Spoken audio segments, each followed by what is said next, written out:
Hello, everyone. I am Peggy Smith, the Charles F. Nagel Professor of Employment and Labor Law and Vice Dean for Academic Affairs at Washington University in St. Louis School of Law. And I would like to welcome you to this live-streamed event for this important discussion focused on the implications of the Supreme Court's decision in Dobbs versus Jackson Women's Health Organization.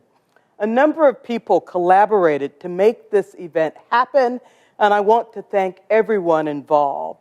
I'm excited to be joined by 4 superstar experts to discuss the decision and its implications over the next hour. And of course, a big thanks to all of you for joining us for what promises to be a very informative and insightful panel. Let me briefly introduce our 4 panelists in alphabetical order. I could spend hours extolling their accomplishments, but I'm going to keep it simple. So, first we have Susan Appleton. Susan is the Lima Barkaloo and Phoebe Cousins Professor of Law here at WashU, and she is an expert in family law and feminist legal theory. We also have Travis Crum. Travis is a professor of law also here at WashU and a former clerk for Supreme Court Justices Anthony Kennedy and John Paul Stevens. Professor Crum is a nationally recognized expert on the U.S. Constitution whose work focuses on voting rights and race. We're also joined by Zakiya Luna, the Dean's Distinguished Professorial Scholar in the Department of Sociology here at Washington University. Professor Luna is an expert on issues of reproduction, social movements, and human rights, with a particular emphasis on the effects of intersecting inequalities. Rounding out today's panel is my WashU colleague, John Anazu, the Sally D. Danforth Distinguished Professor of Law and Religion and Professor of Political Science. John is an expert on the First Amendment, and his scholarship focuses on issues of speech, assembly, and religion. The format for our discussion is as follows. I have initial questions for each of our panelists, and the panelists will have an opportunity to engage with each other following these initial questions. Afterwards, they will spend some time answering the questions that you earlier submitted. Before I bring in our panelists, I want to do a very quick recap of the decision. The Dobbs decision explicitly overrules Roe v. Wade, the 1973 decision which first recognized a constitutional right to abortion, as well as Planned Parenthood v. Casey, which reaffirmed that right in 1992. Dobbs has profound implications for the ability of pregnant individuals to access much-needed health care. On behalf of the majority in Dobbs, Justice Alito wrote that unenumerated rights must be deeply rooted in the nation's history and tradition before it can be recognized as a component of the liberty protected by the Due Process Clause of the Constitution. He concludes that abortion lacks that historical foundation and is not deeply rooted. He also observed that Roe cannot stand based on the principles of stare decisis. In short, there no longer exists a constitutional basis for abortion in the aftermath of Dobbs. We're going to spend some time discussing the court's reasoning, but before we do, I want to start with a question that allows us to get immediately at the implications of the decision for gender equality and gender discrimination. So Susan, can you shed light on the court's understanding of those two concepts in reaching its decision? And also, would you speak to the significance of Dobbs for gender-based classifications going forward? Sure. Thank you, Peggy. And I'm happy to talk about gender equality and gender discrimination here because there is a lot to say. As I mentioned in our panel in May when we talked about the leaked draft opinion, the majority rejected in one paragraph really powerful arguments that abortion bans discriminate on the basis of sex or gender. The majority says that pregnancy-based classifications don't constitute sex or gender-based classifications because the category of non-pregnant persons includes both men and women. And the majority also ignored arguments that suggest that it's really gender stereotypes at work in abortion bans because they see motherhood as women's natural destiny. Because the court took this approach, it could avoid applying heightened scrutiny when it examined the Mississippi abortion ban, and therefore it didn't have to provide an answer to the fact that the Mississippi's claim that the abortion ban actually protected women was a complete failure because of the high maternal mortality rate, especially among people of color, and also Mississippi wasn't providing alternatives that were much more likely to be successful, like comprehensive sex education or free contraception. Mississippi provided none of that. Looking ahead, I think we can see lurking in Dobbs enormous threats to well-established equal protection doctrine governing gender. So in saying that pregnancy-based discrimination does not constitute sex-based discrimination, the majority signals that it's ready to return to a regime in which biological differences alone between men and women can justify unequal treatment. And this upends the case law that had been developing that said that reliance on biological differences almost always camouflages reliance on gender stereotypes. And the court has many cases saying that reliance on gender stereotypes are unconstitutional. I think this has implications for marriage equality, a topic that Travis is going to discuss, and maybe we can have a conversation about that as well. Second, the majority's repeated reliance on the work of Matthew Hale from the 17th century and its narrow reading of the 14th Amendment do not bode well for gender equality. As a wonderful op-ed in the Washington Post pointed out, Matthew Hale's writing treated wives as property. They denied the possibility of marital rape, and they even classified some women as witches. If we read the 14th Amendment through an 1868 lens, as the majority tells us we should, then women would certainly fall outside its scope. The one possible exception, and I think it's really notable that the court said nothing about this, is that the 14th Amendment, even in its original time as well as the 13th Amendment, those are indisputably anti-slavery amendments. And a common incident of enslavement was coerced pregnancy, including rape by masters and purposeful breeding, but yet that doesn't surface at all. Third, I see ominous signals when the majority writes that returning abortion to the states will allow, quote, women on both sides of the abortion issue to seek legislative action and run for office. The court notes that women register and vote more than their male counterparts, and I think that's a way of rejecting the possibility that women constitute a discrete and insular minority meriting heightened scrutiny of laws disadvantaging them. So I think it's a thinly disguised message that all sex-based classification should be governed by mere rational basis review, under which just about anything goes. And this resurrects an argument in the dissent in the VMI case in 1996 by Justice Scalia, who thought that given women's place in the population, we don't need heightened scrutiny. Finally, I think it's worth noting the invisibility of women themselves throughout the majority opinion. For example, in rejecting the argument that women have planned their lives in reliance on Roe and Casey, the majority says, well, that's such general reliance interests just aren't the type that count. And there's a chilling footnote citing the mismatch between the supply and demand in the adoption market, suggesting we can simply regard those with unwanted pregnancies as producers of adoptable babies for families who want them.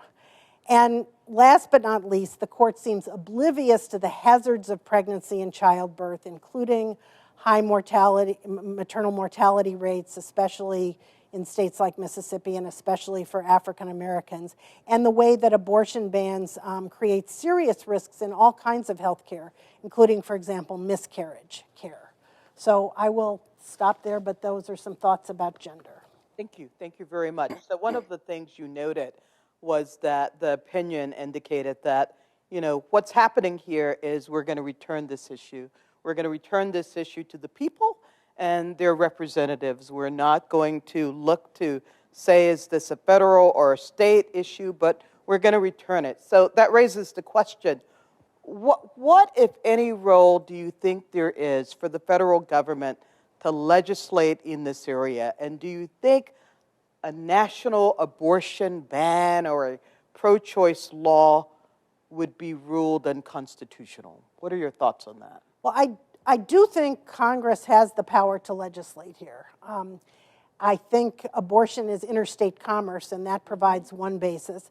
The Supreme Court has already upheld one federal law restricting certain abortion procedures, the so-called Partial Birth Abortion Ban Act, though it didn't grapple with the jurisdictional question explicitly there. And as you know, there have been efforts in Congress to pass federal law that would codify Roe. So I think the 14th Amendment is one possibility, but I think abortion is interstate commerce. Data that was published today showed that even in 2020, which was 2 years before Dobbs, 1 in 10 abortions were obtained by patients crossing state lines. Providers cross state lines, medical instruments cross state lines.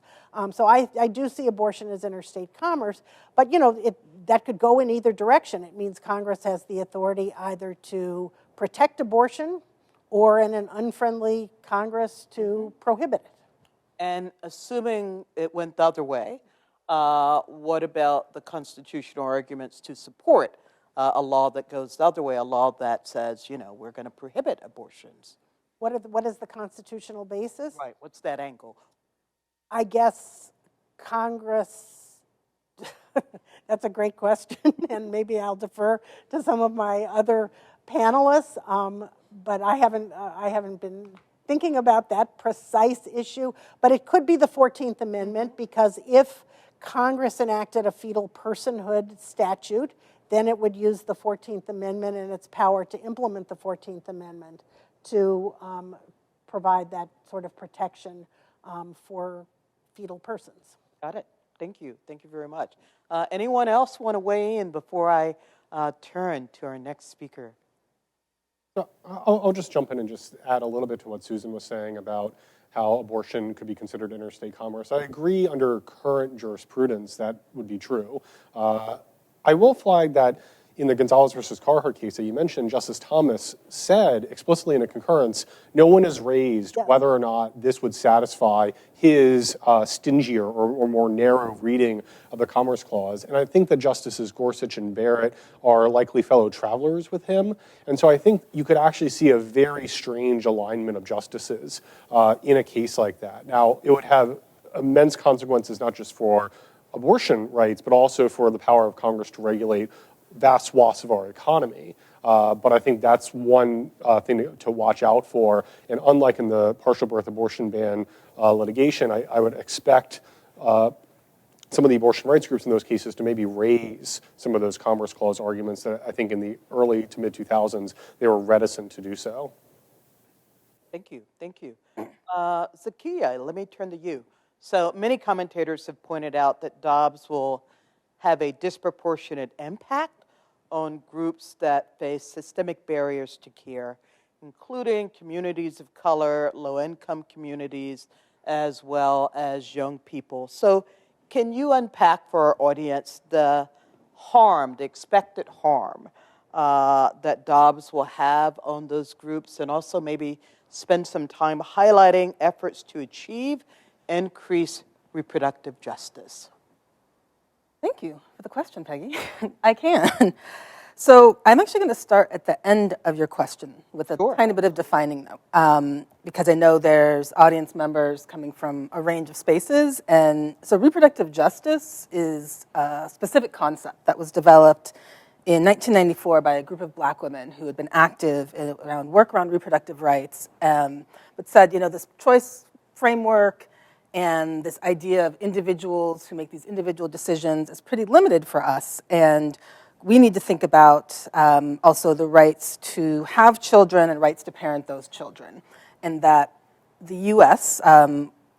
Legal framework is very limited in thinking about this, and so they really turn to international human rights for thinking about ways of shifting discourse. And so abortion is part of the work of reproductive justice, but in their mind, and many activists' minds, that many communities have consistently struggled for recognition and resources to form families and see these issues as broadly interconnected. So I just wanted to put that out there before getting to a sort of deeper answer and thinking about sort of 3 C's of like critical moments, like how did we get to this critical moment, thinking in sort of a sociological way, what communities are affected, which is directly your question, and then I also think about, in movement work, it's always about creativity.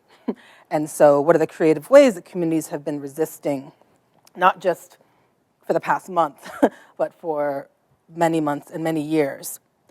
And really part of it is that for many folks who've been doing this work on the ground, many have made the case that while formally Roe, up to a month ago, was on the books, that many folks were living in a post-Roe reality in the fact that basically the anti-abortion strategy has been clear since Roe, and that restrictions started in 1976, right, with the enactment of the Hyde Amendment.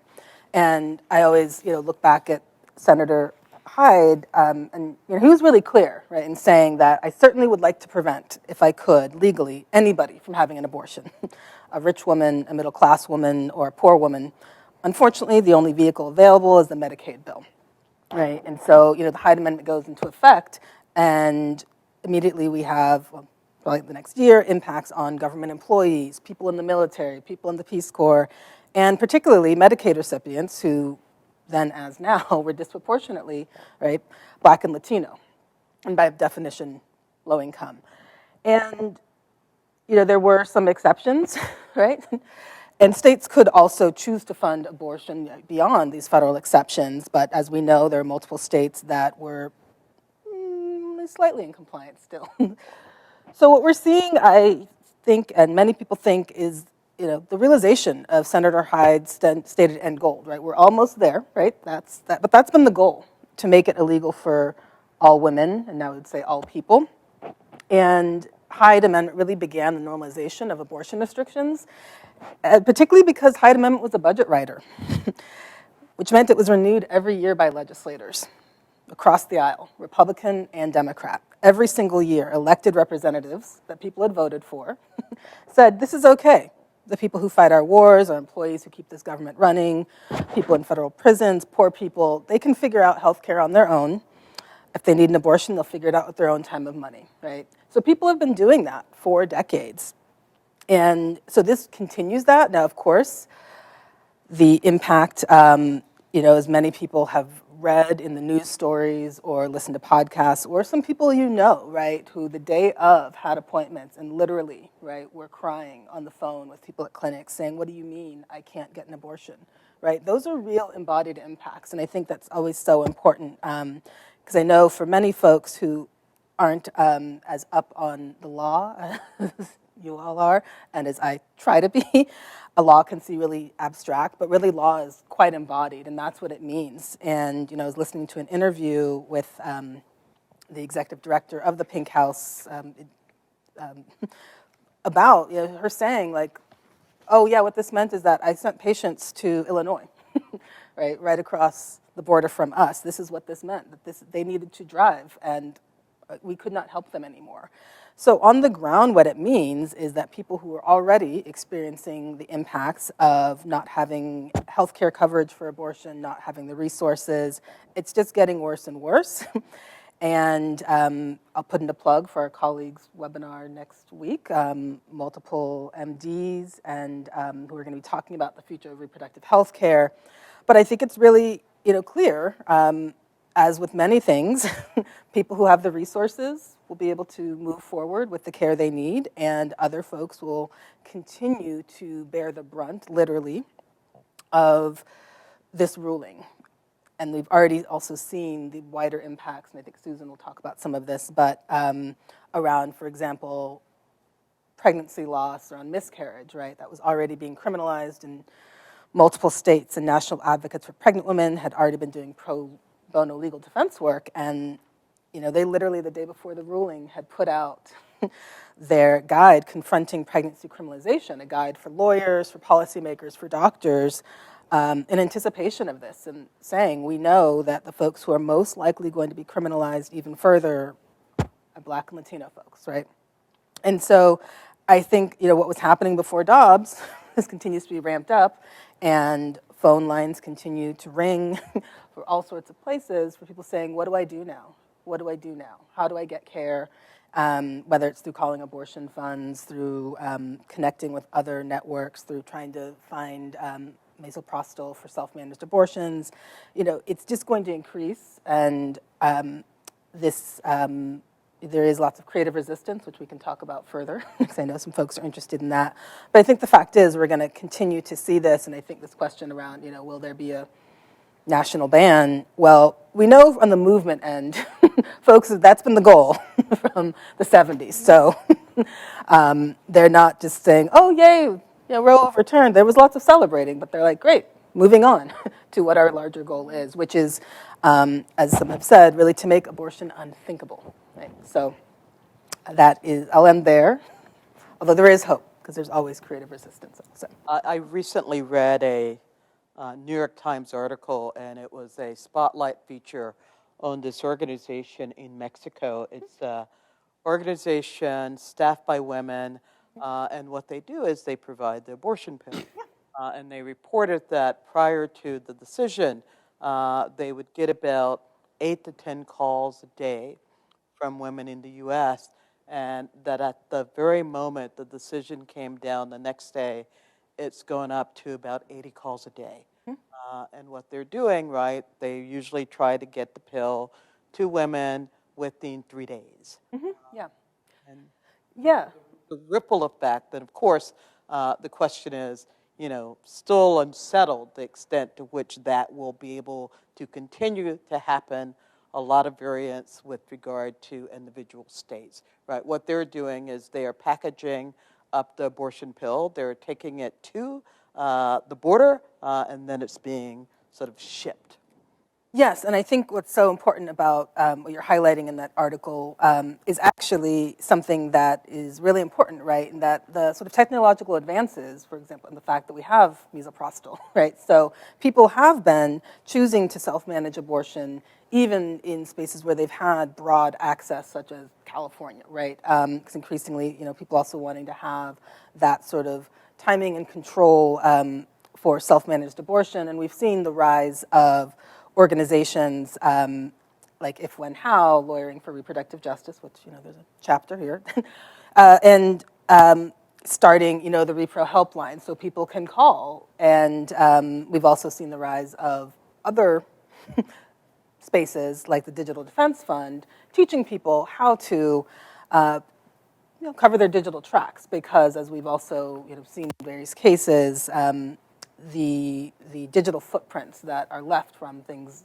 like calling or visiting websites can be used, right, in various cases. So, and we also have, longstanding networks within the U.S., like the National Network of Abortion Funds, that have been operating for 30 years, that also are able to provide people with, for example, financial assistance, even to, for example, call to get pills, right? People still need the resources to do that. So there's still many ways that people are accessing, but yes, people have looked internationally in the past, and they'll continue to. So thank you for that. Let's turn to Travis. So Travis, this is a question that we receive in various different formations from the audience, right?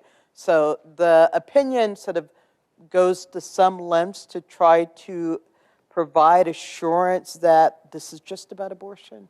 But of course, many commentators expect that other constitutional protections will soon unravel. So, two-part question. One, are those concerns justified? And two, if so, which rights do you think are most in jeopardy of going by the wayside, So, rather than later? thanks, Peggy. It's great to be here with all of you. To answer your question directly and then kind of dive into the doctrine, I'm certainly more worried than I was a year ago about many of these rights. But if I were betting on this, I would say that many of these rights will still be around in 5 to 10 years. And I say that as someone that the day that Justice Ruth Bader Ginsburg passed away thought that cases like Roe were going to be overturned, who thinks that next term affirmative action is going to go by the wayside. But I think that some of these other rights that people are talking about are unlikely to be overturned by the court. So let's kind of unpack that. So in the introduction, Peggy, you mentioned substantive due process. That is a means of identifying unenumerated rights under the liberty interest of the 14th Amendment's due process clause. And the test in cases like Roe and Casey and Dobbs is whether or not something is deeply rooted in history and tradition or essential to our nation's scheme of ordered liberty. Now, some non-abortion cases that are in that line are Griswold versus Connecticut, which found a right to use contraception, Lawrence versus Texas, which found a right to sexual intimacy and invalidated anti-sodomy laws. You have Loving versus Virginia, which legalized interracial marriages, and Obergefell versus Hodges, which made same-sex marriage legal across the United States. So why should we be worried? And I do think there is some legitimacy in feeling worried about this for people who care about these decisions. Well, one is that we have a court that is showing itself to be quite aggressive vis-a-vis stare decisis, that is exercising raw political will in some ways and saying that it is willing to go against decisions that have not only been on the books for decades, but have been reaffirmed again and again. So that's a cause for concern. Another reason that we should be concerned is Justice Thomas's concurrence. He says explicitly that the court should reconsider these cases. Now, that concurrence from him is not that surprising. I mean, he's been on the record saying that for a very long time, and I was actually in many ways surprised that Justices Gorsuch and Barrett did not join him in that concurrence. And so to me, that is a little bit of a reassurance there. And I think the last reason that we should be a little bit worried is that many of these decisions share some of the flaws that the majority pointed out in Dobbs, which is maybe not being the best legally reasoned decisions. And here I would highlight Griswold versus Connecticut. I think any constitutional law professor, when they teach that case, shows how Justice Douglas's majority opinion in sort of finding a right to privacy in the emanations and penumbras of the Bill of Rights might have been more rhetorical than legal. And some of the stronger opinions in that case might have been some of the concurring opinions. All that said, why do I think that these decisions are still going to be around? Well, one, and this is something that Susan kind of mentioned, there are equal protection components to some of these decisions. So Loving is very explicit about it also violating the Equal Protection Clause. Obergefell also has an equal protection component to it. The court in that decision is a little bit squirrely in how it's treating the tiers of scrutiny, but there is a clear equal protection holding there. And depending on the types of would be passed to regulate sexual intimacy, you might have an equal protection argument for those as well. Another reason that I think that we should not be, another reason why I think these decisions will stay on the books is that Dobbs, as you pointed out, did say that abortion is different. It did draw a bright line. Now that might be cold comfort. I mean, you look at decisions like Lawrence, decisions like Windsor, and the court there said, well, we are not saying that a right to same-sex marriage is required in the Constitution. And yet, years later, the court says just that. And so you have to take that a little bit with a grain of salt, but I will say that those multiple reiterations in the majority opinion at least give lawyers who are defending those precedents cover to tell lower courts, don't get out in front of the Supreme Court here. The Supreme Court is going to need to overturn this. And finally, I would say that the stare decisis other decisions are just different than Roe and Casey. The undue burden came out of Casey was not the most workable standard. You had circuit splits left and right. You had justices, even on the pro-choice side, fracturing in terms of how they would administer it. You don't have that same problem with a right to contraception, a right to sexual intimacy, a right to marry someone of your own choosing. So the workability concerns are different. And then finally, I think the reliance concerns are quite different. Even in Casey, where you had justices saying that we want to keep Roe on the books, they recognized that the reliance interests were distinct from the normal kind of material economic reliance interests. And there, I think the marriage cases stand quite far apart. People organize their lives around being married to their partner.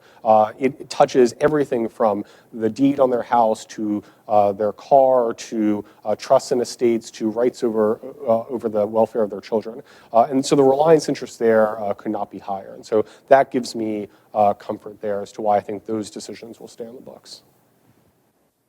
Susan, Oh, you want me? response? Yeah. Well, no, I wanted to press you on the equal protection. I could tell that.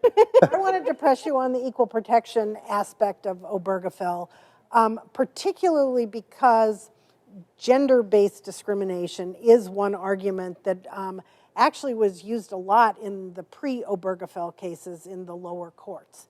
And in fact, some thought that because we had such a well-developed body of law on gender equality, it suggested that mere biological differences could not justify. Is there a problem? Mere biological differences could not justify different treatment. That what Dobbs does with that suggests that we could see a return to the fact that two men can't marry each other, or two women can't marry each other, because we need the biological, because marriage by definition requires the biological difference. And then there, some of the lower courts embrace this notion of gender complementarity that is in some religious faiths, but also seem to have a life of its own. So I wondered what you would say to that about Obergefell. Yeah, so a couple of responses. One, I do think that you're right. Pre-Obergefell, there were a lot of legal scholars and judges. Marcia Berzon on the Ninth Circuit has a great concurring opinion in the Ninth Circuit case, striking down same-sex marriage bans on intermediate scrutiny as sex classifications.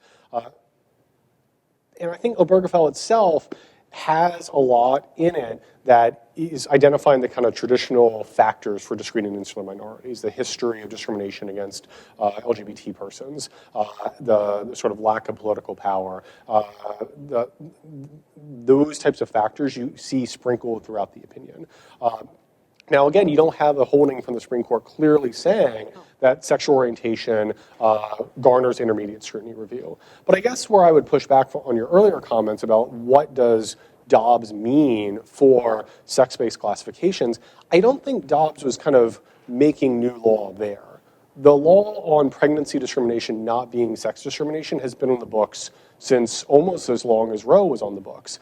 And in that sense, I think I agree with you. There are certainly causes for concern in terms of the court saying, well, women are the majority of the population of Mississippi and they vote more than men do. That raises some red flags. But I don't think that what Dobbs was doing there was upending the apple cart in the same way, because I think that Rubicon had been crossed decades ago. May I respond? Yes. So what worried me, though, was in relying on the old case that said pregnancy discrimination is not sex discrimination, the court ignored all the pushback, including how Title VII was amended to redefine sex discrimination to include pregnancy discrimination and all the critiques. Plus, since that time, there's been a real evolution of the understanding of sex-based discrimination. So if you look at those derivative citizenship cases that treated children of citizen fathers born abroad differently from children of citizen mothers,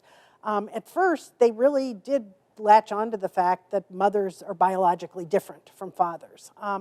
But by the time you get to Morales-Santana in 2017, it's all about gender stereotypes, and that biology was just a cover for that. So I do think there's more room to worry than you do, but well, I guess we'll have to see. Have to see, yeah.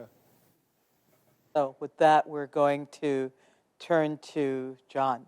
So John, this decision has clearly exemplified the really deep division that exists in this country, both politically as well as culturally.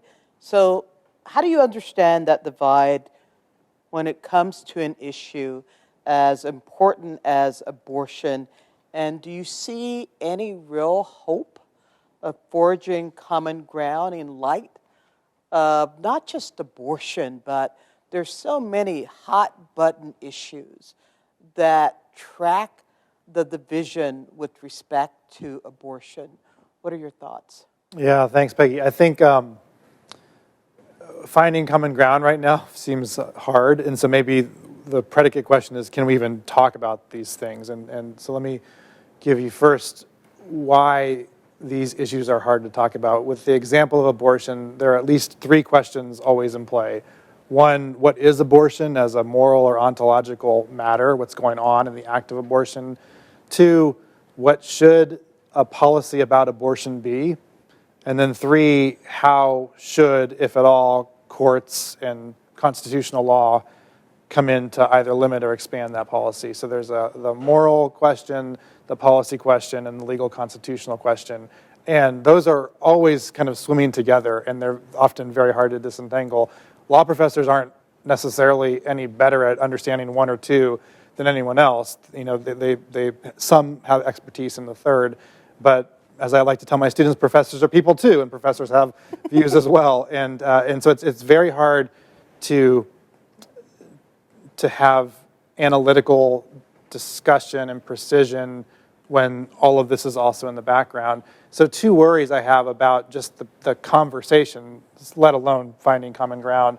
One is my sense that some issues, abortion being one of them, are increasingly hard for students to talk about with each other, especially students who disagree, sometimes for faculty to talk about with students. Another example, I teach criminal law, and there's been a long-standing debate about whether even to teach sexual assault or rape, because as Zakiya said, these are also embodied issues, and there are real people in the room in these discussions, and it makes it extremely hard to talk about some of these issues. And then at the same time, we're sitting in a law school, and these are legal issues, and if we can't talk about them in law schools, if we can't talk about them with future students, then I'm not sure where else that conversation will be. So that's concern number one, just about the discussion.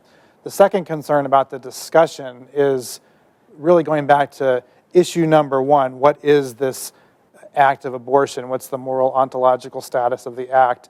And there have always been deep and deeply felt divisions about that question, but increasingly my sense, and this is also related to the broader political climate, the disagreements have moved from you are wrong to you are evil. And when the disagreement is you are wrong, maybe even you're deeply wrong, maybe you're fundamentally wrong and harmful in what you're saying, there's still a conversation potentially to be had. When the disagreement becomes you are evil for holding this position in either direction, it becomes much harder to think about how you have a conversation, let alone find common ground. And as amplified on social media and elsewhere in the past weeks and months, the you are evil rhetoric is really ratcheting up, and it's happening in both directions. And so the kind of almost pragmatic question to me is, can you sustain a country where large demographics of its citizens are believing and calling the other side evil? Or is this going to greatly complicate how we continue in democratic citizenship? Thank you. Thank you. So question to all of you, in light of what John said, how do you as a educator, as professors, how do you make movement? How do you teach these really hotly contested issues when you return to the classroom in the fall and you're having to address issues, you know, it may be abortion, maybe it's gay rights. How do you do that so as to have the conversation? Well, I've been doing it for years. And when I have a large class, I try very, very hard to make sure that multiple points of view are in the conversation. And sometimes that requires playing devil's advocate myself. I do worry, as John said, that some students feel chilled about saying what they would say. So I sometimes have to take that on myself. Lately, I've had smaller classes, and I can just tell everybody's on the same page, but I'm not sure that's a great thing, because I think we would all learn more from having more of an exchange of different points of view. But that's the best way I know how to do it. I don't know whether it's always successful. Anyone else want to chime in? One thing that comes to mind here is that the methodologies and constitutional law and jurisprudence surrounding this issue of abortion is as a pedagogical matter, a very nice case study of trying to get people to charitably explain not the straw man argument, but the best argument in the other direction. So it's very easy. Yes. If you already believe in substantive due process and unenumerated rights, or if you already believe in originalism plus history and tradition, it's very easy to satisfy the home team. But if you can get somebody else who disagrees with it to say, this is why this argument works, this is the best possible version of the argument, then that's, to me, that's much of what legal education is supposed to be, and we can do that here. Agreed. My thoughts around this, even though I'm not trained in law, one of my most influential classes was sex equality with Catherine McKinnon when I was at Michigan. And being there as a non-law student, certainly there were students who did, right, ask questions of her around abortion, pornography, and these are topics that, I mean, particularly for McKinnon, have been, obviously she's engaged with them for decades. And I noticed, such a generosity in the classroom. And it was one of those things that was a reminder that, like, okay, this is someone who literally has written some of the books on this, right? And there's students who are saying, like, but what about this? And what about this? And don't you think that, that women really shouldn't be able to have abortion because of such and such? And she'd be like, well. So, I mean, I will say, I'm teaching repro in fall, and it'll be certainly much smaller than my classes at my prior campus, which were up to like 80 students, around. And actually, there's some basic questions when you're saying, John, about like what is abortion. For teaching a repro class, there's even sometimes the basics of like, let's talk about biology, like the basic information. One class session on that. For some, it's a refresher. For some, it's a little more than that. And I think it's actually really helpful, right, to get to what are we actually talking about here? Because I think when we do keep things in the abstract, right, it can be much easier for many folks to get into this person's evil, that person's evil, versus, okay, we're talking about this. Oh, do you ever, we know the stats around abortion, and okay, so do you know anybody who's ever gotten an abortion? And many of them are like, oh yes, I know somebody who's gotten one, right? What does that mean to change that sort of perspective on, oh, it's something that other people experience and other people engage? And also putting the larger conversations in context within their family. I always have students do an analytic reproductive autobiography, sort of thinking about law and policy and what came together for them to have the possibilities that they have now. And some students really take the opportunity to talk with family members. It's not required. But they learn things, and that's in part because, there's been some shifting around this, but many of these conversations for some people are so, we shouldn't talk about this, we shouldn't talk about that, we shouldn't. So they're basing their information on what people are putting online versus actually the lived experience of people within the lives. And so I think part of it is, okay, this is a real thing that impacts people. What does this actually look like at a practical level for people? Obviously with confidentiality and all of that, but I think it really helps them to be like, oh, I'm having a conversation with a human about this. And even though we disagree about this aspect of this or this choice, like, oh, this is actually, someone I'm engaging with, right? And so I think that's always important, whether it's about repro or when I teach movements, it's like, what is the actual there? And I think that's really important. What about you, Travis? What are your strategies? Well, so I've only been teaching on the tenure track for 2 years, so I'm kind of a toddler professor, still getting my sea legs. But one of the stories that I start when I teach my voting rights classes, because we do a deep dive into U.S. history. U.S. history when it comes to race and voting has a lot of flaws. And I tell them about when I was clerking in Alabama, in Montgomery, and I went to the state capitol, and I walked up because it's on this hill kind of overlooking Montgomery, and there's a plaque on the ground that says, this is where Jefferson Davis took the oath of office for the Confederacy, and his statue is right behind you. And you look out, and Martin Luther King Jr.'s church is right there. There's the first building on your left.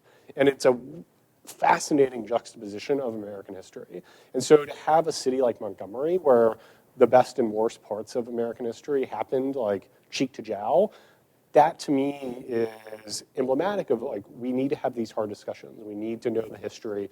Because if you're going to be a lawyer who wants to, be the next generation to challenge some of these abortion restrictions or challenge some of the laws that are coming down the pike when it comes to voting rights, you need to know that history. Because if you don't know that history, you're not going to be as good of a lawyer. Thank you. So I have a follow-up question for you, because I think you're the only one who teaches con law sitting on the... So I'm interested in, how are you going to go in the class, and does this decision change how you're going to teach stare decisis? Certainly this will change how I teach stare decisis. That's actually like the fourth or fifth class that I start in con law. And I have been using a case called Ramos versus Louisiana to teach that decision, because there the court fractured. And some of the justices, Gorsuch, Breyer, and Ginsburg, had a very interesting view that plurality decisions aren't binding precedent. And then you have Justice Sotomayor putting out a view that in criminal procedure cases and in cases where race is kind of right below the surface, that should have less stare decisis value. And then Justice Kavanaugh sort of put forward what I view as kind of the more traditional four-factor test for stare decisis. But what I'll say on kind of teaching this decision, and this is something I teach in the law of the 14th Amendment class, so it's an upper level course, is Justice White in the original Roe decision said that this is a raw act of political power. And I think that there are a lot of people out there that are concerned that this is also a raw act of political power. And what makes it difficult to have the conversation is just how 3 of those 5 votes got on the court. You have Justice Gorsuch being on the bench because Merrick Garland never got a hearing. You have the Christine Blasey Ford allegations about Kavanaugh, and you have Justice Ginsburg, who should have retired during the Obama administration, passing away a month before the election, and Barrett is installed. And just the ways in which the world would be different if 2016 had come out the other way. Those are difficult conversations to have with students, but in all of my classes, even when it's much drier topics like the Commerce Clause or National League of Cities versus usury, a federalism case, I talk to them about how politics is oftentimes lurking in the background of these types of decisions. And that's one of the other reasons why I think that some of the decisions like Loving and Obergefell will stay in the books, because in many ways the conservative legal movement was founded to overturn Roe. And it is politically salient in a way that I do not think there is a constituency or as big of a constituency to overturn decisions like Loving and Griswold and Obergefell. Interesting. Many of the points that you just made in terms of the political implications has led to lots of people just questioning the legitimacy of the court. And so I'd love to get your thoughts on whether the court has taken a major hit and what it can do to try and, if at all, reclaim some of that sense of legitimacy. Well, happy for others to jump in here as well. But I'll say a few things. One is the leaked opinion, I think, is going to hurt the court's legitimacy because it just kind of pulled away the curtain in some ways. I think it's going to make it a lot harder for the justices to trust each other and come to compromise opinions like they have in the past. And I think that some of the cases the court has granted for next term, the admissions cases out of Harvard and UNC, as I said at the outset, I think that affirmative action is not going to be constitutional a year from now. And so that is going to be angering a lot of people. But I think it's important to distinguish between the court's legitimacy and whether or not you agree with the decisions. I think that is an important distinction, and particularly a distinction to get across to law students, that it is not just, it's my way or the highway, or whether or not the court is agreeing with my political priors. It is whether or not the court is acting in ways that distinguish it from a political body. And so one example that I would highlight in the Dobbs decision is Chief Justice Roberts in his concurrence saying, this was not within the question presented. Mississippi was not asking this when we granted cert in this case, and then there's a change of membership on the court, and you see Mississippi go for the jugular. And that type of reaching reaching out is concerning. So, John, I want to pick up on the point that was just made. So, Roberts had this desire to sort of go with a more incremental approach. Do you think, had he succeeded in that, that we would not have such, it would have been a less contentious decision? Yeah, my sense is probably not, for some of the reasons that have already been surfaced, right? This has been a long-standing issue and set of challenges, and the Roberts incrementalism move, I think especially for people invested in what the ends are, the means maybe matter less. I mean, I think he seems legitimately interested in trying to do this in some areas of the law, but whether it's effective or not, especially for whatever constituency he's trying to persuade, seems less likely to me. And I think Travis was hinting at something tied to legitimacy, which is, I feel like collegiality is not quite the right word, but it gets into the ballpark about how the justices going forward treat each other, what their level of trust is. This is an important issue. There are also lots of other important issues that this court is going to have to address. And there's a tendency, and probably this is in some part the fault of the justices, in some part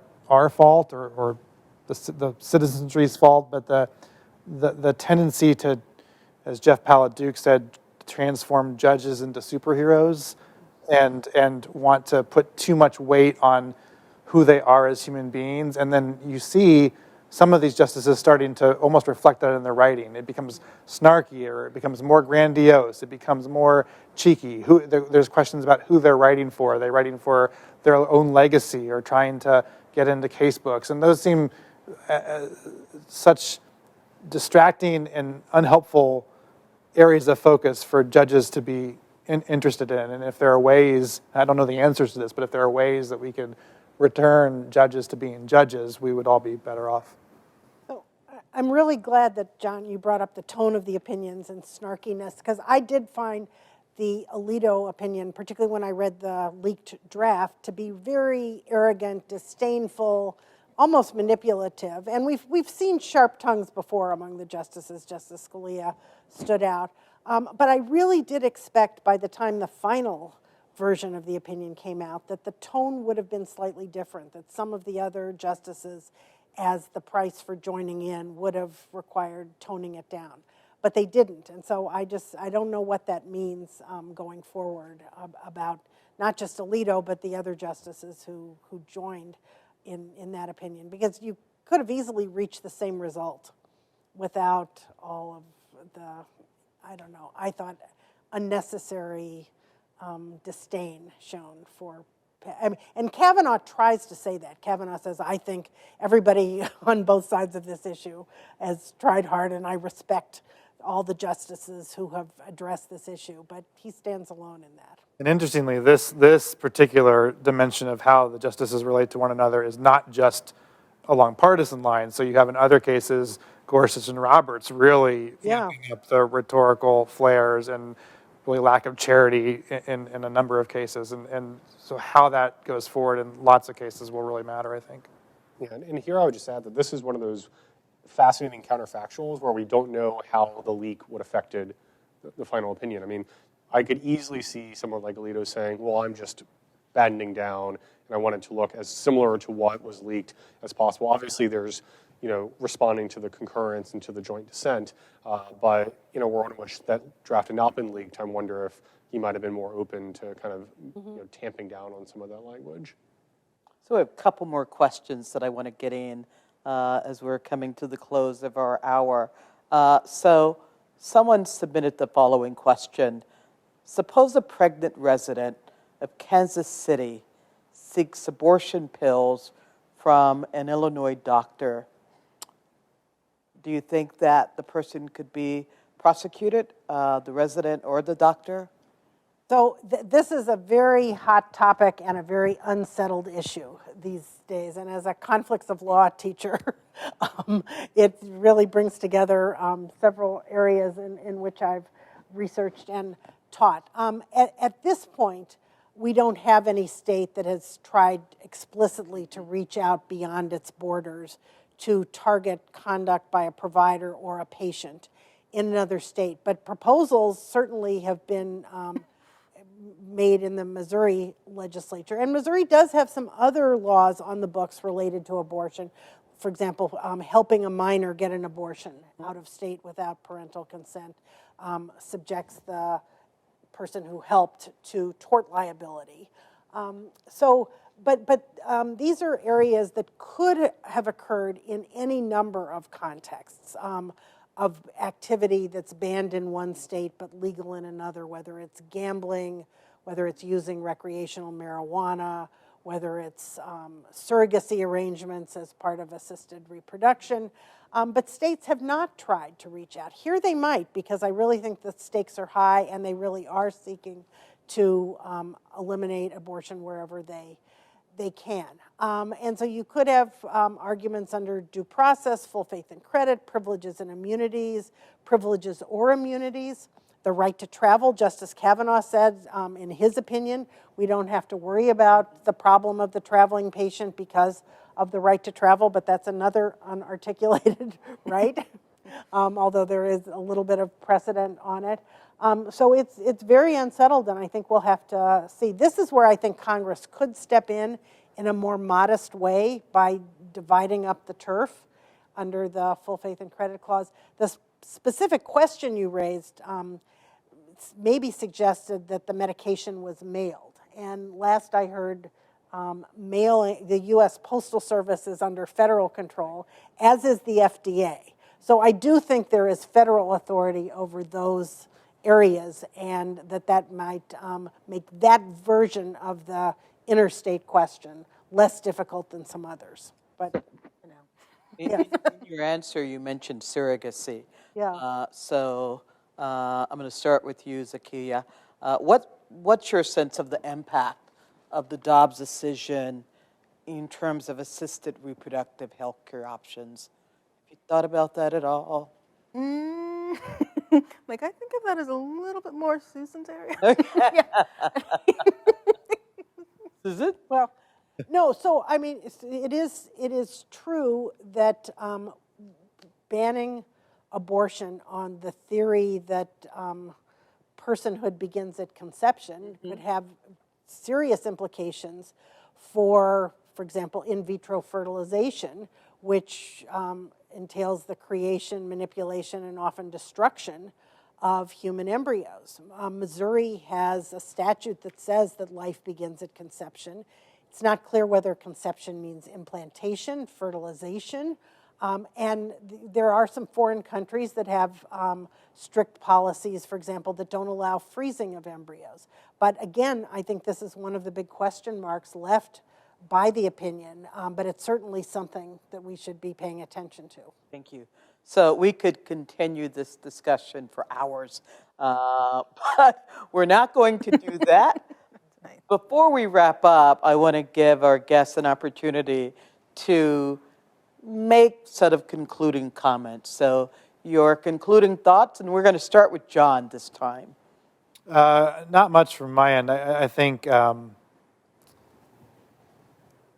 guess I would say, regardless of one's views, political activism, political engagement matters, but in some ways that's almost the easier challenge right now, and the harder challenge is how do you do that in a divided country where you're also going to need to find people across the proverbial aisle, find strange bedfellows, find all kinds of people to get things done, and the more that we can imagine charitably the complicated human beings around us, the better off we'll be in that endeavor. Thank you.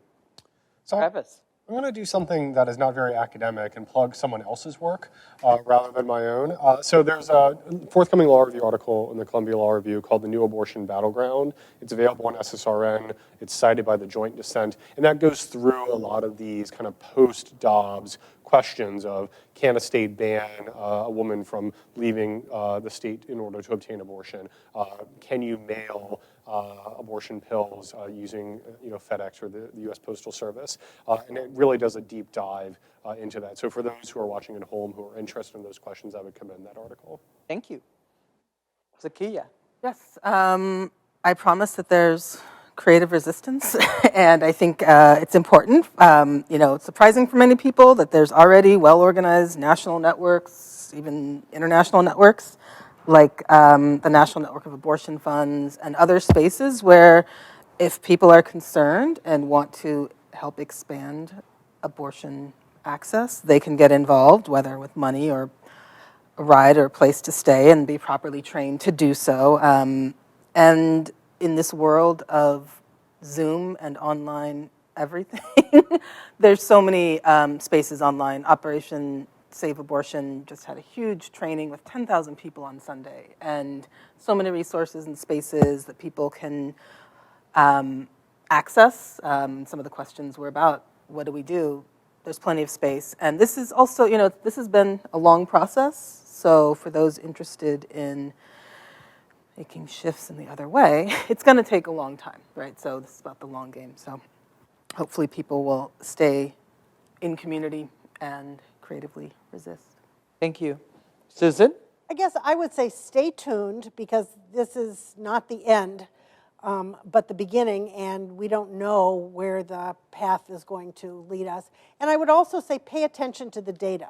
Let's see what the impact of these laws turns out to be, and I think we ought to be very careful about noting whether they actually, how they affect real embodied people and their lives.